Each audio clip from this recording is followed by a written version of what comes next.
as far as consumer, relations go, and also the Master Gardener program. So definitely like love being part of those planning teams and working with agents and other specialists all across the state. So I just want to commend those agents for getting together a really fun program.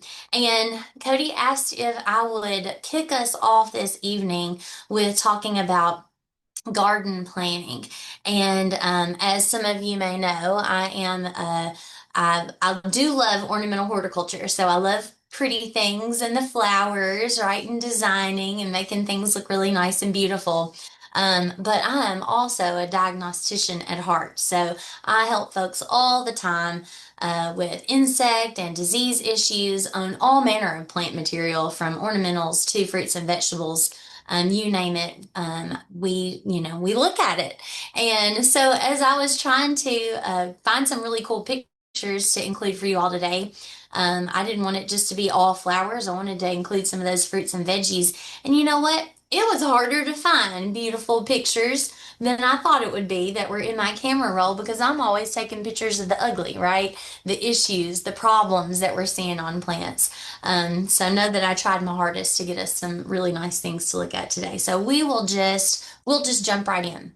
So I'm going to kick us off with a question, and we're going to think about if there is a simple solution for this or not. So I'll set the scene. The scenario is, and I've heard this question a lot from homeowners.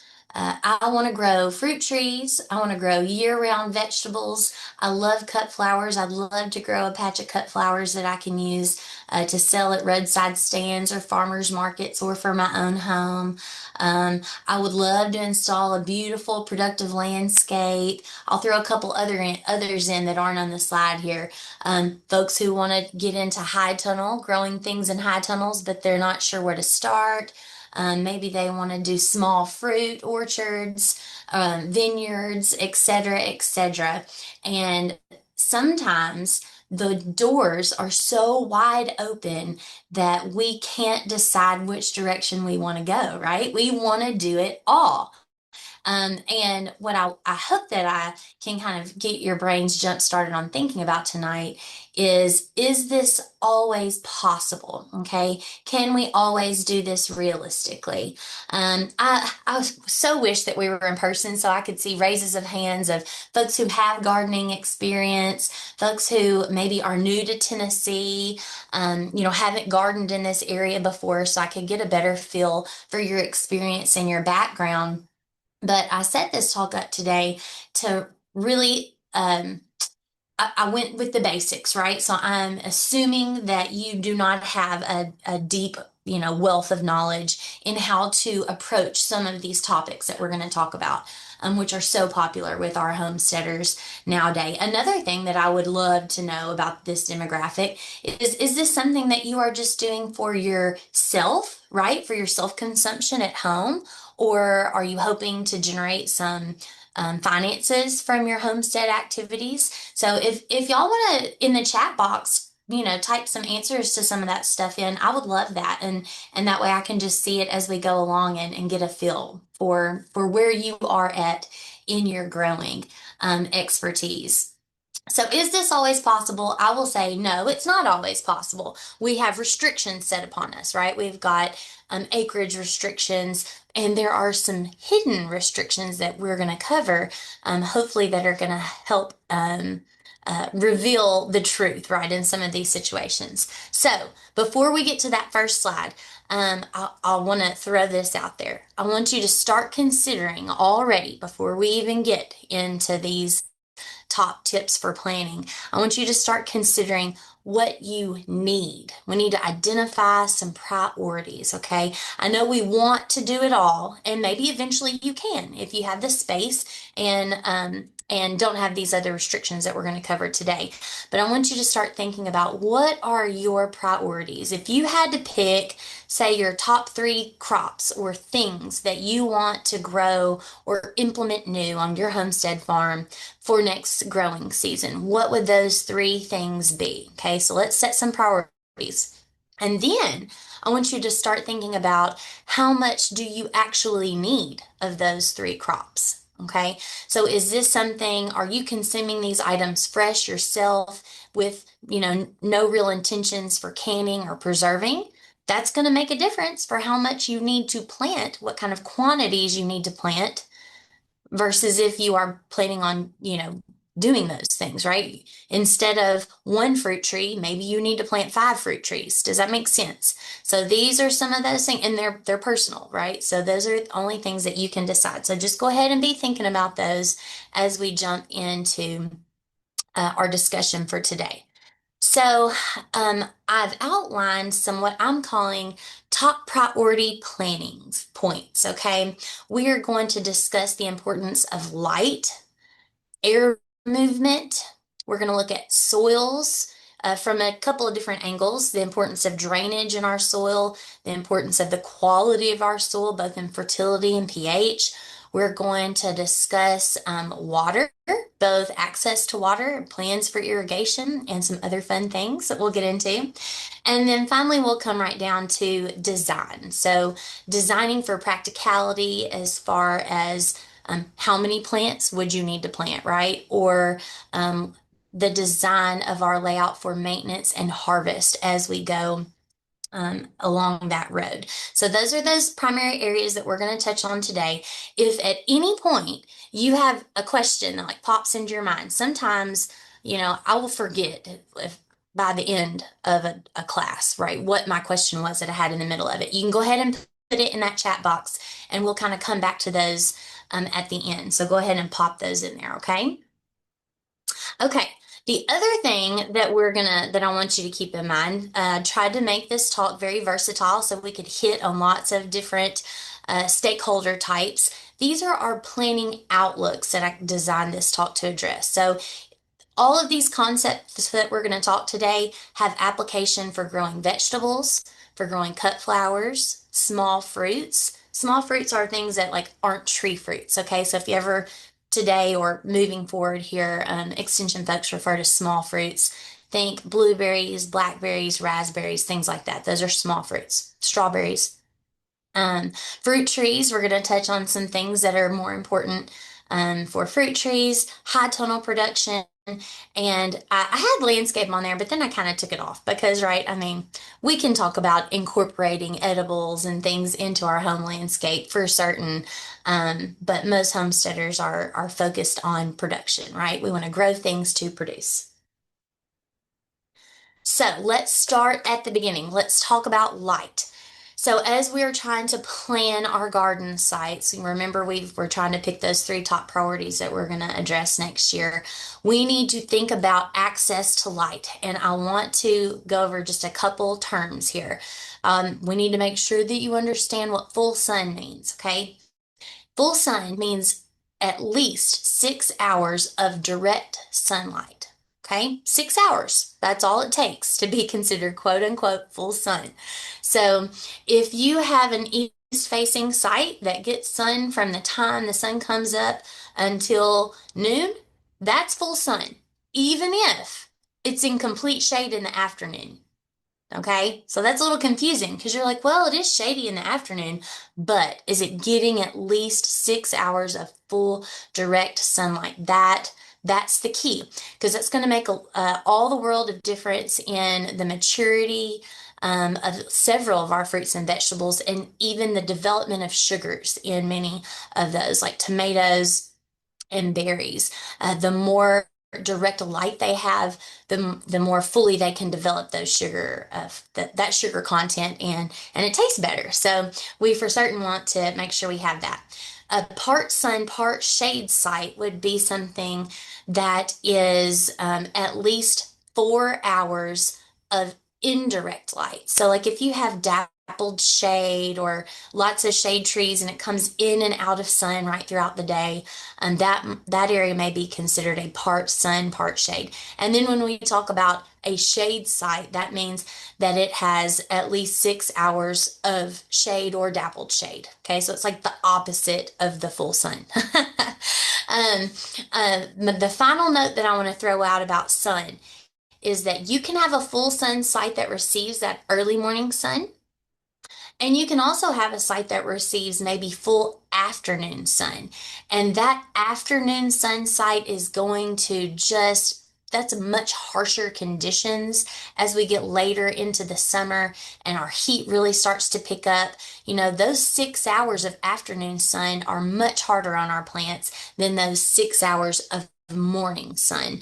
So there may be some situations where, yeah, you planned your garden site so that it would have full sun, and now you're getting a lot of like foliar burn and things like that. Well, it may be because you are in that direct afternoon exposure. So, lots of things to think about. I just want to make sure that everybody's on the same page with trying to decide which sites are going to be most conducive for their different types of crops. For the most part, all of our fruits and vegetables and flowers are going to want full sun. Our exceptions come into play when we're talking about cool season vegetables. They really prefer some shade. So things that have shallow root systems, think lettuces, brassicas, things of that nature, those are all going to be able to tolerate some shadier conditions. So if you have a place on your property that you really want to grow stuff in, but it gets more shade, those are, you could plan for that space to be utilized for some of those cool season crops. You wouldn't want to designate that area for tomatoes, for say, okay? Let's also talk about orientation. When we're talking about HT stands for high tunnels, if you wondered what that meant for. So HT, if you're growing in high tunnels, we need to make sure that we are trying to orient those tunnels, the ridges of those tunnels, in a north to south fashion. Okay, this is going to give us the most exposure to sunlight, which is very important, especially in the winter months. So if you're trying to use your high tunnels, which I recommend for us in West Tennessee, it gets so hot in the summertime, it's hard to grow anything inside a high tunnel in the summer. But where high tunnels come into play for us is extending that end of summer into fall into winter season. And during that period of time is when we naturally have less sunlight exposure. So if we are making sure we orient our high tunnels to take advantage of the most exposure that we can, even though that sun has changed position in the sky, we're going to be happier with our results. Okay. Same thing actually goes for our outdoor planting. If we're just planting in ground in rows outdoors, north to site orientation is usually the best orientation to get the highest sun exposure and the most leaf drying. But this can depend on crop height, okay? So say that you planted your rows north to south, but for some reason you did them in sections that also followed north to south. So say on the southern side you planted, I'm just going to use cut flowers for an example, or we could use corn. Well, we'll use cut flowers. So on the south side, you planted a block of sunflowers that are going to get 5 or 6 feet tall, or maybe taller. Okay. And then the next block, you planted zinnias, which are only going to get 3 feet tall, right? And then after that, you planted your shortest crop. I don't know, maybe that's a celosia or something like that. So in that particular case, it may actually be affected by the shading because your crops are different heights. So normally we do want to orient our rows north and south, but we have to consider the heights of crops to make sure that the crops themselves aren't shading out plants as the day goes along. Okay. Another reason that uh, having that full access to light is important is because we're going to get increased foliar drying when we have higher exposure to light. And what does that mean for us from a disease standpoint? It means that we're going to have less disease, or that we're going to have less spreading of disease. Another thing I'm going to throw out, if I have to decide between morning sun and mornings, if I had to choose, I would pick a site that was going to get morning sun because it's going to get that early light to dry the dew. Okay. So if you have a site that stays in complete shade till 9 or 10 or 11 o'clock, that's 4 or 5 hours that moisture has had an opportunity to stay on that leaf surface and potentially begin to grow, fungal spores and things like that, or just spread around bacteria. So things to keep in mind. Light is important. We want to make sure that we stay away from um, like fence rows that have tall lines of trees on them for these full sun loving crops. And that shade, right, could mess up our speed of foliar drying. So very, very important. Always consider your exposure to light when you're trying to plan where to put your garden spots, okay?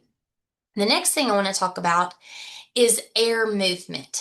And again, this kind of plays on what we just talked about a minute ago.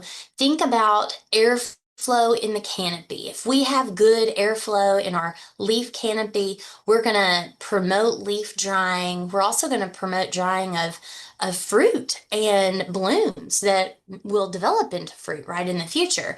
So these things are all beneficial to us.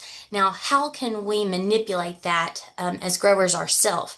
We can kind of help ourselves on the front end by planning on proper spacing. Okay. So if we're planting apple trees, you don't want to plant an apple tree every 5 feet, right?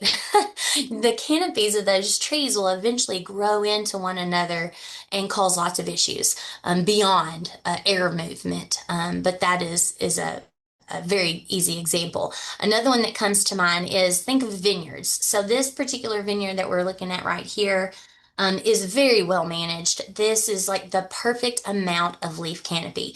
It's just enough leaf canopy to shade those fruit clusters as they develop, prevent them from getting sunburn on them. But at the same time, it's not so much that everything is just big tangled mess. You know, I've gone to vineyards that are 4, 5, 6 years old that have never been touched with pruners, or if they have been pruned, they have not been pruned sufficiently. I don't know if I have a picture of this. I think I do have a picture of this. There it is. Okay. So this is that same vineyard, but in the dormant season, right? When the leaves have fallen off. These plants have not been pruned yet. Okay. Some people get so scared to prune and really they're hurting themselves because they're not opening up that leaf canopy. So these are great healthy plants. When those get pruned, all that's going to be left, let me see if I can move my little clicker thing. All that's going to be left is about this much, maybe like 6 inches above that. We call these cordones, okay? Above that right there is all that's going to be left. They're going to have, 3, 4, 5 spurs on each one of those, and everything up here will be gone, okay? So we need to make sure that we are selecting proper spacing on the front end, and then once we get into management, make sure that we are doing proper pruning techniques to open up that canopy and make sure we have good air movement within the planting, okay? So the next thing that I feel like folks don't think about quite as often is air drainage, which is different from air movement in the leaf canopy, okay? So when I'm talking about air drainage, I'm talking about how warm and cold air move in relation to the topography of the landscape, okay? So if you have an orchard that's planted on a slope, okay, and we are in late spring, but we are getting a threat of frost, as that cool air moves across the landscape, what does cold air do? Cold air, does it go up or does it go down? Cold air goes down, right? So cold air moves down, and if you have a topography where there's a valley right in the middle, the cold air is going to sink down into that valley, okay? And it's going to stay right there. So we can use this to our advantage as growers. If we plan our vineyards and our orchards in such a fashion that we have good air drainage, we have a way for that cold air to move through our crop and away from the crop, then we're going to be less likely to have that late spring frost damage that we get to many of our fruit tree crops, like um, peaches come to mind specifically. Peaches. Sometimes we even have some dieback on blueberry, right? But it's okay. Blueberries are pretty tough. So definitely want to make sure that we are thinking about how air is going to move in the landscape. Now, generally speaking, let's take vineyards, for example, are going to be run um, organized north to south.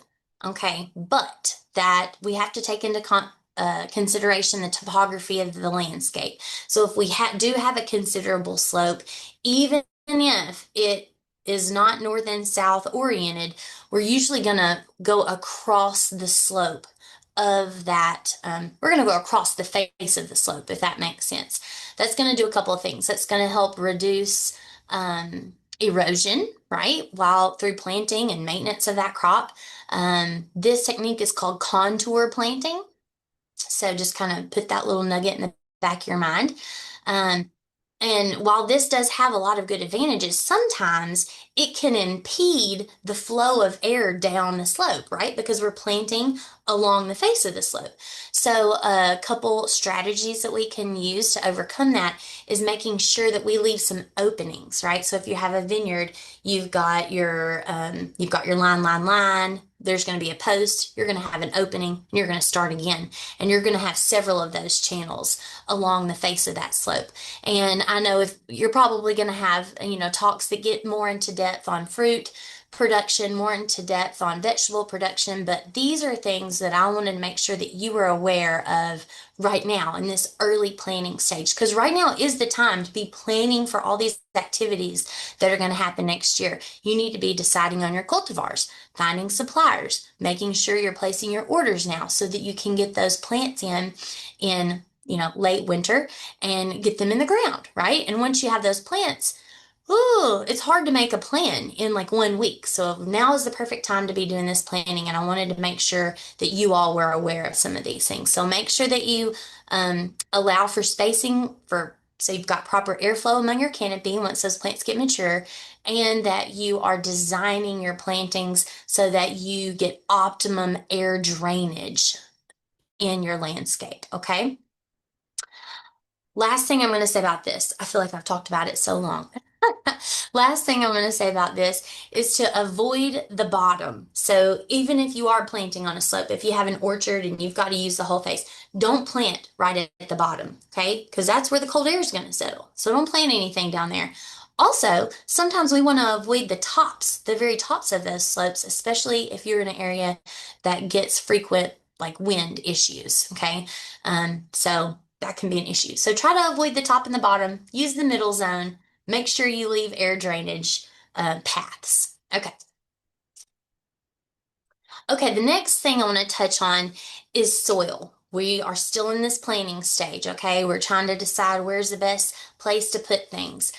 So I want to talk for a minute about how important soil drainage is. That's before we even get to fertility. I tried to put these things in order of importance, okay? So if you have a spot that does not drain and it's the lowest spot on your property, and every time it rains, you get puddles and puddles there that stay there for days. Avoid planting anything there, okay? None of our fruits, none of our vegetables want to grow in heavy, saturated, soaking soils, okay? So avoid low spots. If you have the ability to use equipment to contour your landscapes, definitely go for it. You can fill in those low spots and help create that nice, more of an even planting area. And when I say even, I don't mean flat. So it's wonderful if you can have a slight grade to any of your planting areas, okay? Slight grades are always going to be excellent to help move that water along and get it to a place where it can drain, okay? If you don't have the ability or the access to land that has a slight slope or grade to it, I want you to consider investing in equipment that will help you build beds. This picture right here in the top right hand corner is a great example of that. And it's a little deceiving because the cover crops that they have planted in the middles have grown tall, so you can't really see how mounded those beds are. But these were built with a bedder machine that builds the bed, lays plastic of your choosing. We'll talk more about mulch in a second, and irrigation lines for drip irrigation. So it can do all three things at the same time. Super handy, not that expensive. I'd say that a bedder would be an excellent investment for anybody who is planning on doing vegetable crops, vegetable type crops, or strawberries. So definitely we want to make sure that we're picking places where the soil has good drainage.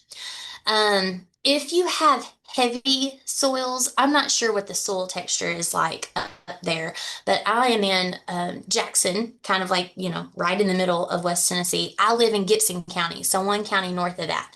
And we have heavy clay and we are row crop farmers. And everybody I feel like hates heavy clay, but clay has lots of good things going for it. It holds water really well. Okay. It has excellent um, cation exchange. So we're going to get the most out of our fertilizers that we're using on those soils because it has the ability to allow the plants to use those nutrients. So lots of things going for clay, but if you're in a low spot and having super, super rainy years, that can cause problems. So that's why it's so important that we focus on drainage, okay? Next thing after drainage is compaction. We can correct compaction, by the way, in most cases, if we really put some effort into it in the front end. So compaction for these annual crops, again, is going to be a challenge, especially for folks who are looking for more of a sustainable approach to tillage. Okay.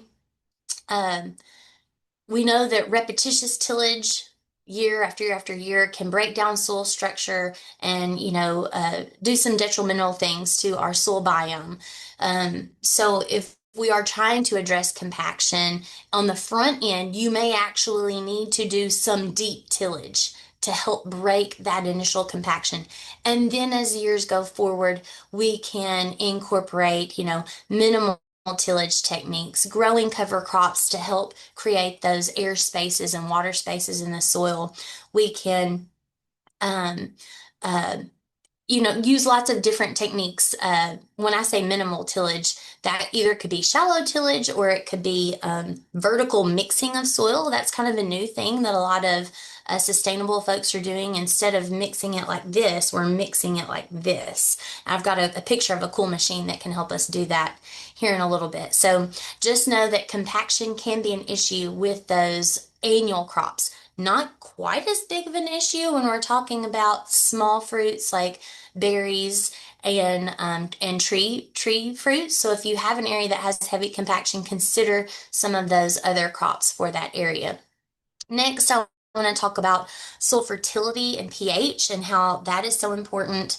Um, fertility Fertility on the front end, it's okay if you've got a poorer grade soil. We can improve that with compost, by adding organic matter, by taking soil samples and amending appropriately with the nutrients that are needed to meet each crop's needs, not broad spectrum fertilizer applications.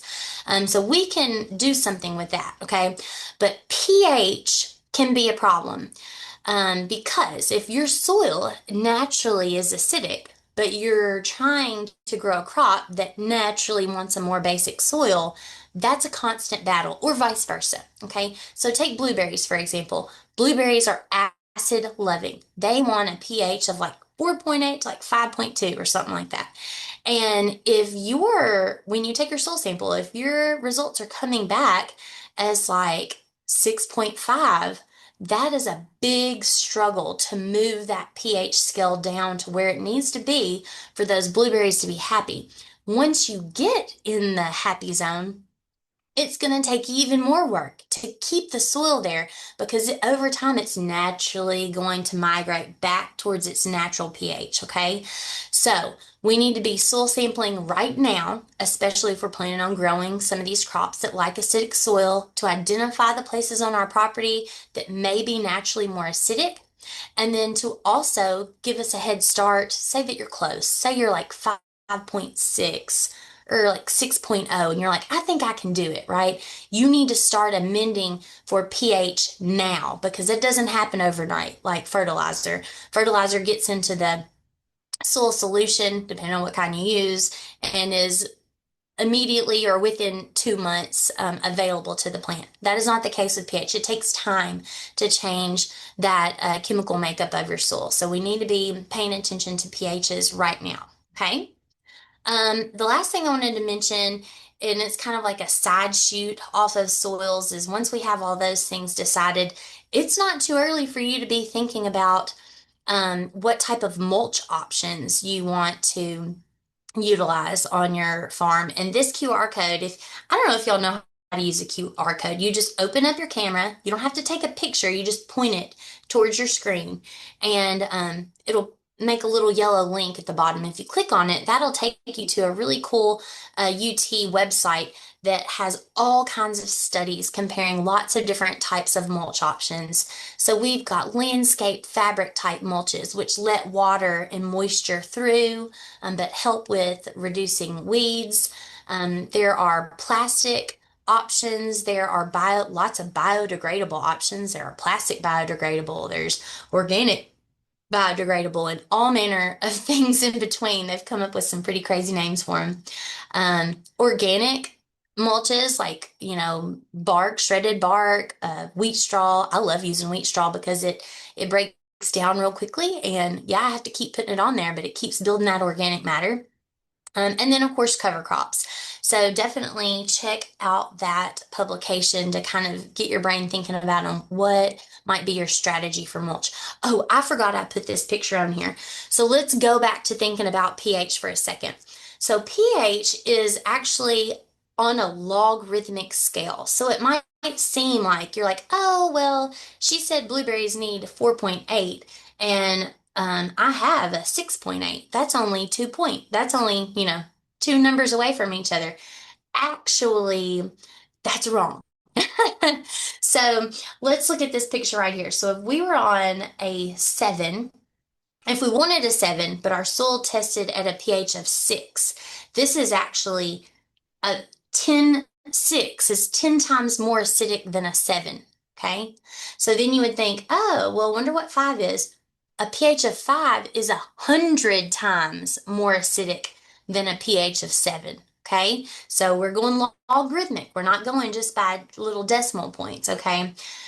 So this is very, very important. And then I also love to show this chart because it shows what pH zone has the most accessibility to all of our fertility and nutrients. And sometimes this can open the door for having issues with plants.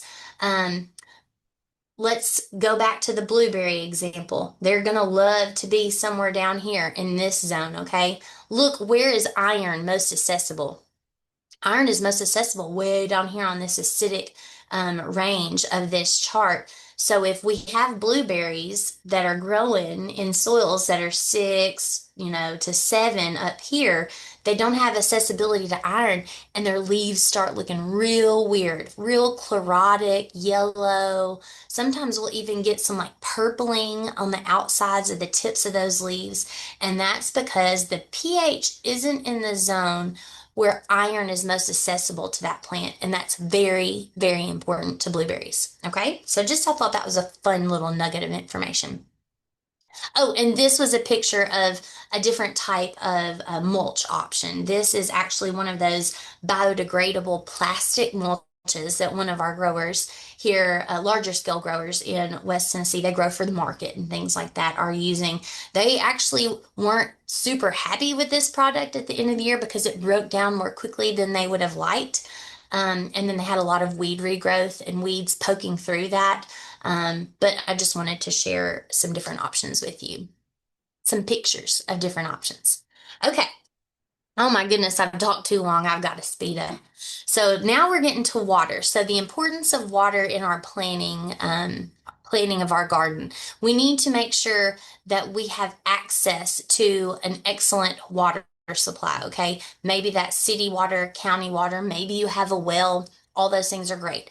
If you don't have that and you're growing somewhere on the back 40 of your property and all you have is access to a stream or a pond, that's okay too. And you were in luck because we have a wonderful irrigation specialist with TSU. Her name is Dr. Banaz Malai, and she is super, super intelligent, has helped me several times do calculations to make sure that we are using the appropriate pump size so we get the appropriate head to push that water from its surface origin to where it needs to be. So we can definitely help you with that. Just know that that is a resource at your disposal.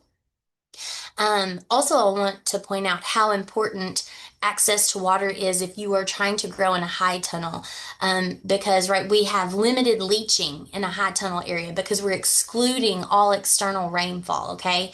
And, soluble salts and calcium can build up in the soil and it can affect our pH. So we need to be testing pH inside high tunnels regularly, like at least once a year, maybe twice a year, okay? Because if we're not irrigating enough, flushing those, we're not flushing that out of the soil, okay? This is especially important if you're using fertigation. So fertigation is delivering fertilizer through the irrigation system. Definitely, we're going to need to be on top of monitoring those things, okay? The next thing that I want to make sure is that you have enough water to supply what your needs are, not only for irrigation. I can't remember what all pictures I have here. Okay, this was a good example of a drip irrigation setup, right? So we've got a header line, we've got our adapters with our drip tapes going down the rows. Sometimes those are exposed, like you see in this picture. Sometimes they're underneath some kind of mulch layer, whether it's a fabric or a plastic, etc., etc.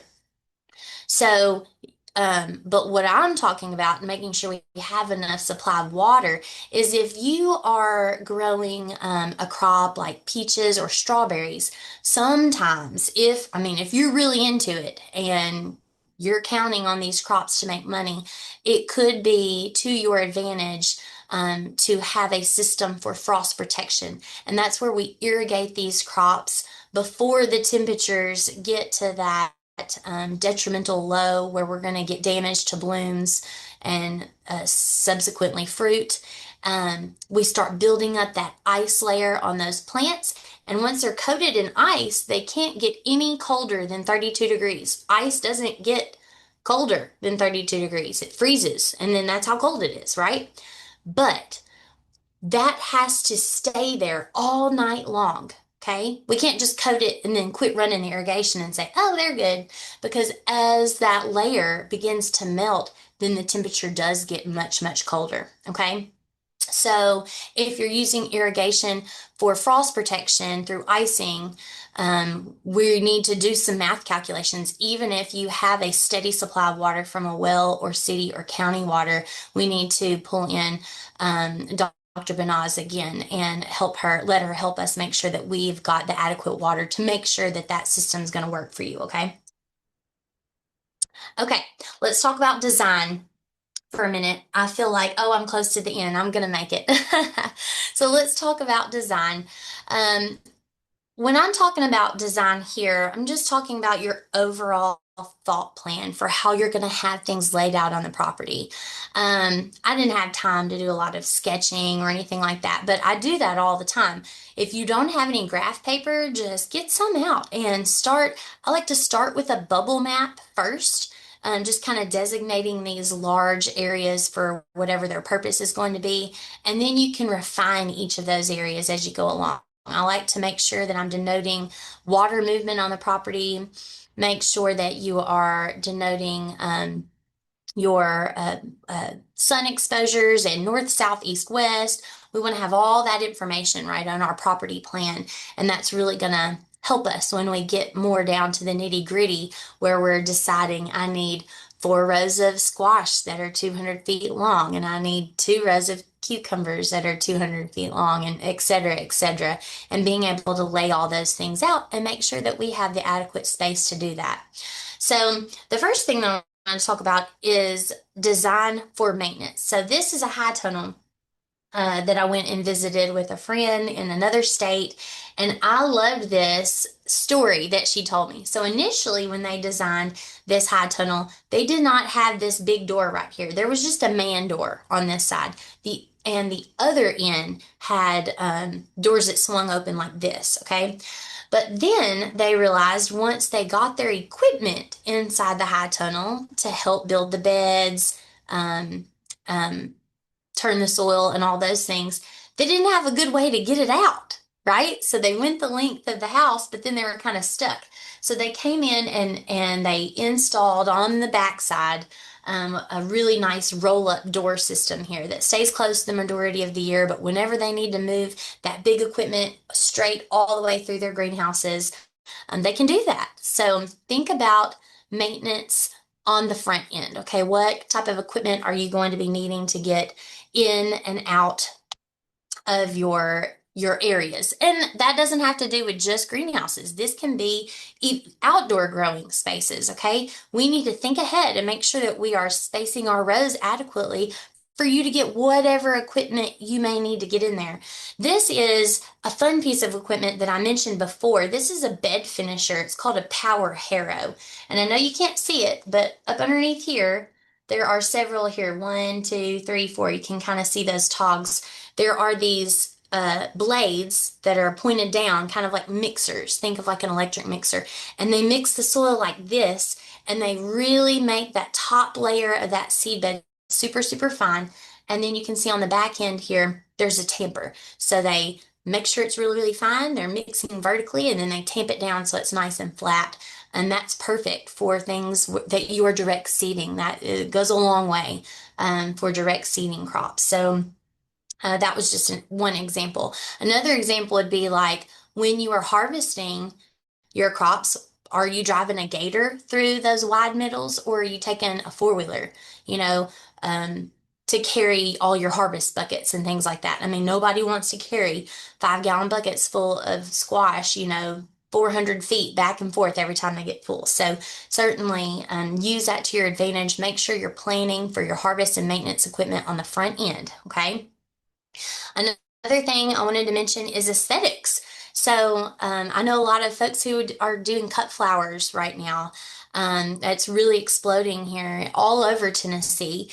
And depending on what your method of marketing is, aesthetics might be very important to you. Okay, so if you are promoting pick your own, or you want to invite photographers onto your property and like charge sitting fees to do photos and things like that, aesthetic is going to play a big role in how you lay out your design. Okay, so be thinking about your use versus your practical use and the aesthetic that each of those might need, okay? The last thing I want to mention on design is succession and cover crops. And I say these because they're almost the inverse of one another. So if you are planning to use succession on piece of ground, we'll call it A ground, you're going to plant a warm season crop on plot A, and then when it gets done, you're going to come back in and you're going to plant a cool season crop on plot A, right? So that takes some planning. We need to know that we are double using that ground for a yield, a cash yielding crop, okay? The converse of that would be cover cropping. We've got to take land out of production, land that could be in production. But if want to get that benefit of a cover crop, we're going to have to take it out of production for at least one full portion of the year, right? Whether we're using a warm season cover crop that needs to be grown during the summer months like buckwheat, or maybe you're more focused on a clover grass mix, right? That could be done in the off season. You're going to have to decide when that land is going to be taken in and out of production. So things to make sure that you keep in the back of your mind when you're doing your crop layout and planning. Okay. That was just another example of a grower that I know who leaves really wide main middles. He has like 2 rows that are close, but every other row is a wide middle because that's how they pick, right? They need to take their equipment down there to pick. So he could be making more off that ground, but it wouldn't be as efficient for his harvest, okay? So additional resources, and y'all are going to have this recording at your disposal. Also, Cody, feel free to share this PowerPoint. I can send it to you and you can share it with whoever would like it. But lots of good resources to help you on your adventure and as you move forward. uthort.com is full of excellent resources. UT Hort YouTube has great video resources that go along with some of those publication type things.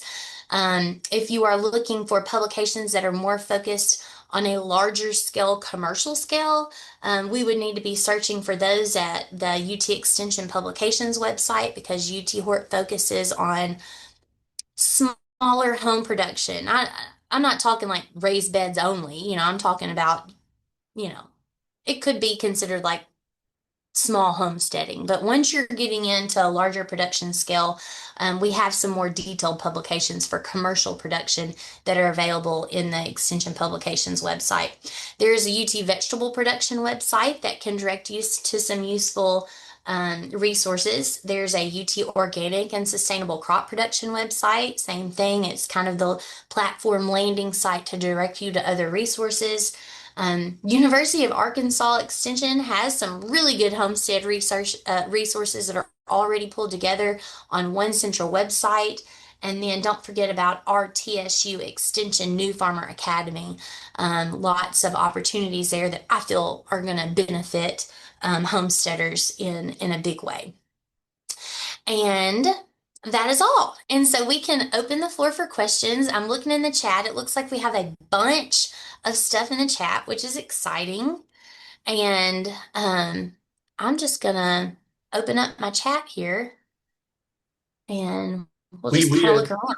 Me and Carla tried to kind of help keep you caught up on some of the questions when we could. So Oh, good. Thank you. Thank you. Okay, so we've got some folks who are on here for producing for themselves and giveaway excess. Brand new. Good. So I hope this is helpful to those who are brand new to all things gardening. Always looking for ways to make things sustainable. Um, let's see. Growing and preserving for your family. Good.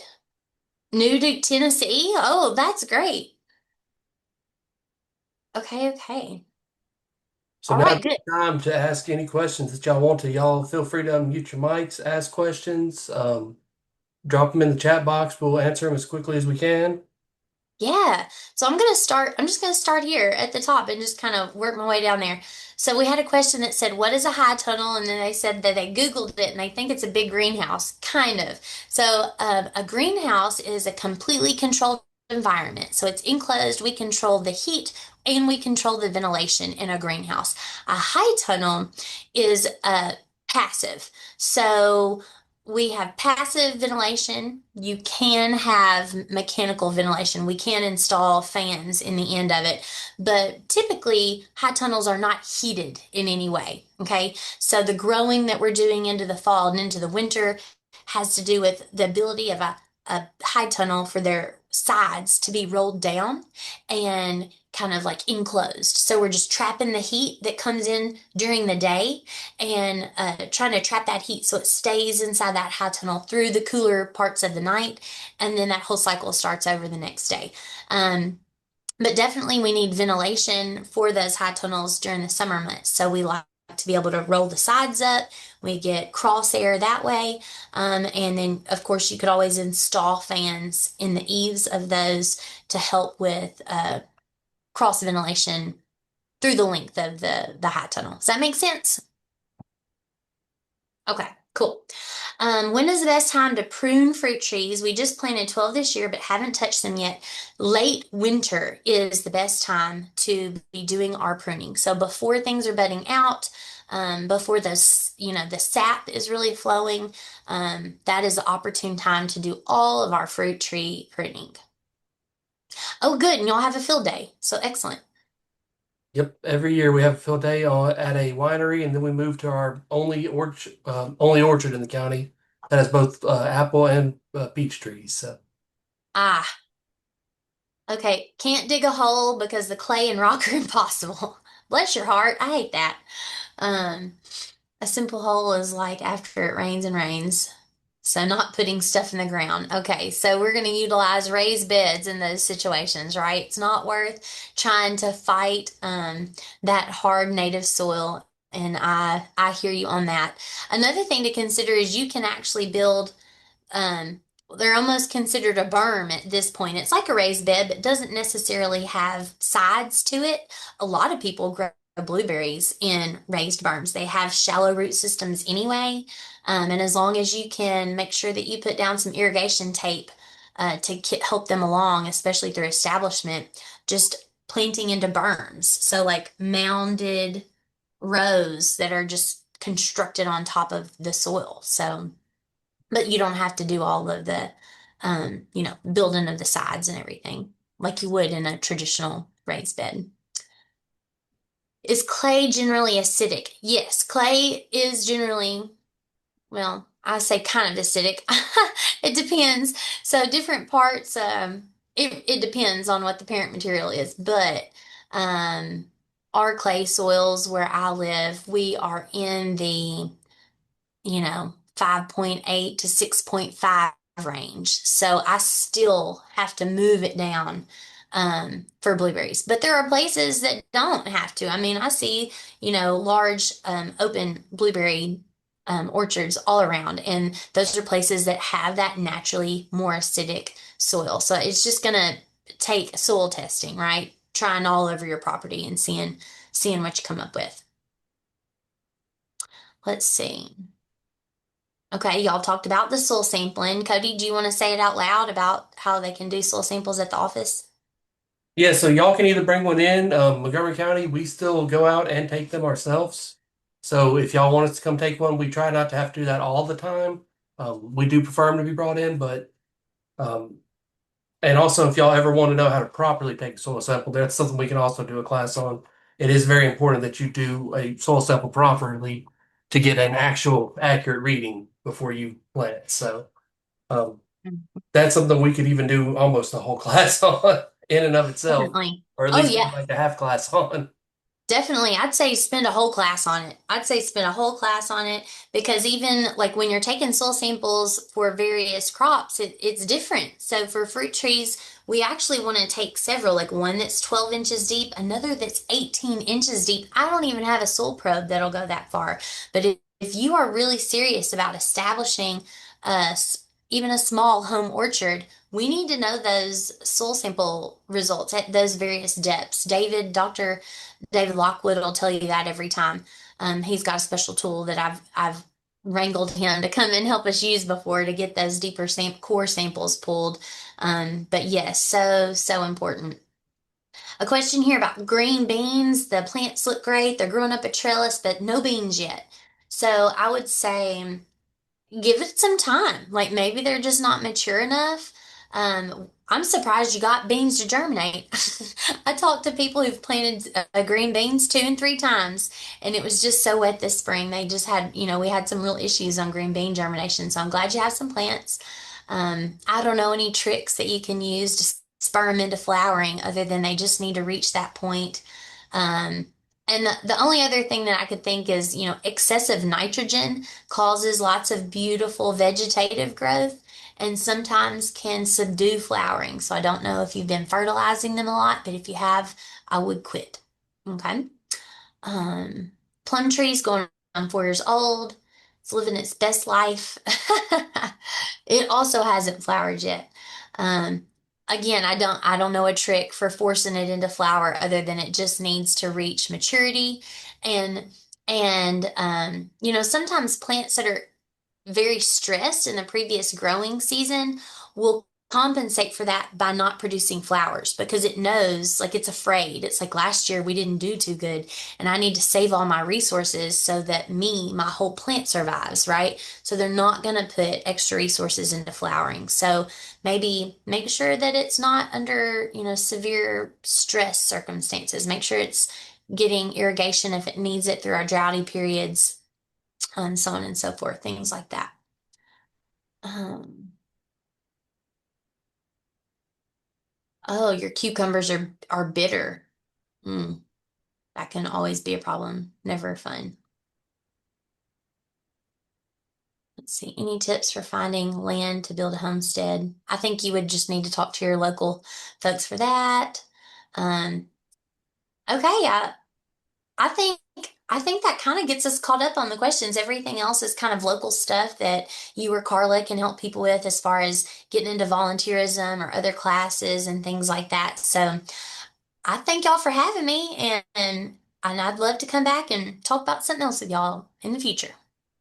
Well, Celeste, we thank you so much for being on and talking with us, and hopefully this will keep going on and turn into something a little pretty big, and we can have you back. So that's the Okay, hopes.